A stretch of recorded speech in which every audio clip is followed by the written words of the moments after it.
خاکی لەسەرە و دڵێک ئادی شریتی گۆرانی ئەو پیاوە کورتە باڵا قاجاریە قەوتانی خەسەر کە تۆ هەموو ئەو نەسلە باراناوی ئێوەی پیر کرد باوکە دەدەی شیارێکی ناسک شیارێک هەڵکردنی ناکاوی بای کوچێک لەدوانێک ئامادەکراوە لەسەر تێکۆشانی 25 نۆڤەمبەر بووە بەرزەڵاگرتنی ئەو پەیامە و ئەو تێکۆشانە ئەیخوێنینەوە لێرەکانە. ژن ژیان ئازادی شۆڕشی ژن تاکە شۆڕشەکە بتوانێت تەواوی مرۆڤایەتی ڕزگار بکات لە خوێنڕشتن و بەرقەرارکردنی ئاشتی. ئازادی ژن ئازادی تەواوی مرۆڤایەتیە، ئازادی کوردستان و کۆمەڵگە بەگشتیە، ئازادی تەنها فیزیکی نییە. ژن داگیر کراوە لەبەر ئەوەشە تەواوی مرۆڤایەتی وا 6,000 ساڵە خوێن دەڵێژن بەو ئەقڵا ژن کوژیەوە ژینگە دەسووتێن و وێرانکاری دەکەن، یەکتر دەکوژن، خاکی یەکتر داگیر دەکەن. ئەگەر ژن ئازاد بێت ئەو نادات پەروەری و ستەمەی 6,000 ساڵە کە لە کەسایەتی ژندا کراوە کۆتایی دێت. ئەبێت ئەم سەدەیە کە ڕۆژانە ژن دەکوژێت بکەین بە سەدەی گەڕانەوەی ژیان بۆ سروشت و پێگە و ڕۆڵی ژن بگەڕێتەوە کە ژن داهێنەر و ئافرێنەر و ڕەنزەر بووە. درێژترین و خۆناتی نوێژی مرۆڤایەتی منی ژن بەڕێوە بردووە. ژنبوون شانازیە چونکە باکی نییە لە مردن، تەنها ئازادی بنەمای ئامانجەکانیەتی.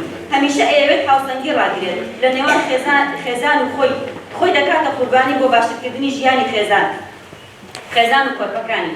لەبەر ئەوەیە پێویستە ئەو میهروبەخشندەی و ڕەنزەریەی ژن لە بواری سیاسی و دیپلۆماسی و پەروەردەیی و هەموو بوارەکانی تر ڕەنگ بداتەوە و ڕۆڵی سەرەکی هەبێت. هەتا ژن لە چوارچێوەی مڵکایەتی نێسالاریدا بمێنێتەوە، تا ژن بە ناقص عەقڵ و لاوەز دانرێت، ئەوە کۆمەڵگە لەوە خراپتر دەبێت. ژن سروشتە، ژن کوژانیش سەرەتا سروش دەسووتێن و دەستدرێژی دەکەنە سەر ژن. لە هەموو بارودۆخەکاندا کە لە دۆخی جەنگ و داگیرکاریەکانیشدا ژن قوربانی سەرەکیە. کاتێ ژنێک دەکوژن واتە ژیان دەکوژن، واتە مێژووی پڕ لە ڕەنج و داهێنانی ژن دەکوژن کە 6,000 ساڵە نکۆڵی لە ژن و مێژوو ڕەنجی ژن دەکرێت. بە کوشتن و تیرۆرکردنی ژنانی شۆڕشگەر و ئازادیخواست شۆڕشی ژناڵان ناوەستێت، چونکە ژن بۆ خۆی شۆڕشە. لە هەر پارچێکی کوردستان عەقڵی داگیرکاری ژن دەکوژێت. عەقڵی داگیرکاری ژن دەکوژێت چونکە هەمان هزرا جیاوازی نییە، لەبەر ئەوەشە ژن بێ جیاوازی تێدەکۆشێت. لەم ڕۆژەدا ڕۆژی 25 نۆڤەمبەر پێویستە هەموو ژنان بە یەکریزی تێبکۆشن تا ژن کوژی بکوژین، لەجێی ئەوە ئاشتی ئازادی ئارامی بچینە مەشغەڵی تێکۆشانمان.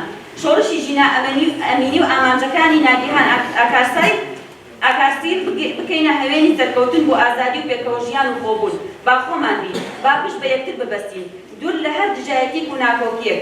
ژن دەتوانێت ئاشتی و ئارامی و سەقامگیری بێنێت، لەبەر ئەوە ژن مەکوژن. با هەڵوێستی مەردانەتان هەبێت دژی داگیرکاری و دنیا بارانکردن و وێرانکردنی سروشتی کوردستان. ئەو عەقڵ و هزرەی کە خوشکانی مێراوێری تیرۆر کرد و دەستدرێژی کردە سەریان، هەمان ئەو عەقڵ و هزرەیە کە ناگیهان و ژینا و ژنان تیرۆر دەکات، دەسووتێنێت، دەخنکێنێ و بەرباران دەکات. تۆی پیاویش پیاوەتیە ژنکوژیەکەی ناخ و هزرت عەقڵت بکوژە تا خۆشت ژیان بکەیت. ژیان تەنها فیزیکی نییە، ژیان لە ناخ و هزردایە. کاتێ ژن دەکوژی دڵنیابە خۆت دەکوژی. یانی خوشکانی میراوەل شار بێت نەمری بۆ ناگیهانەکان و ژیناکان، نەفرەت لە ژنکوژان و ژن کوشتن. ژن ژیان ئازادی ڕێکخراوی ژنانی ئازادی کوردستان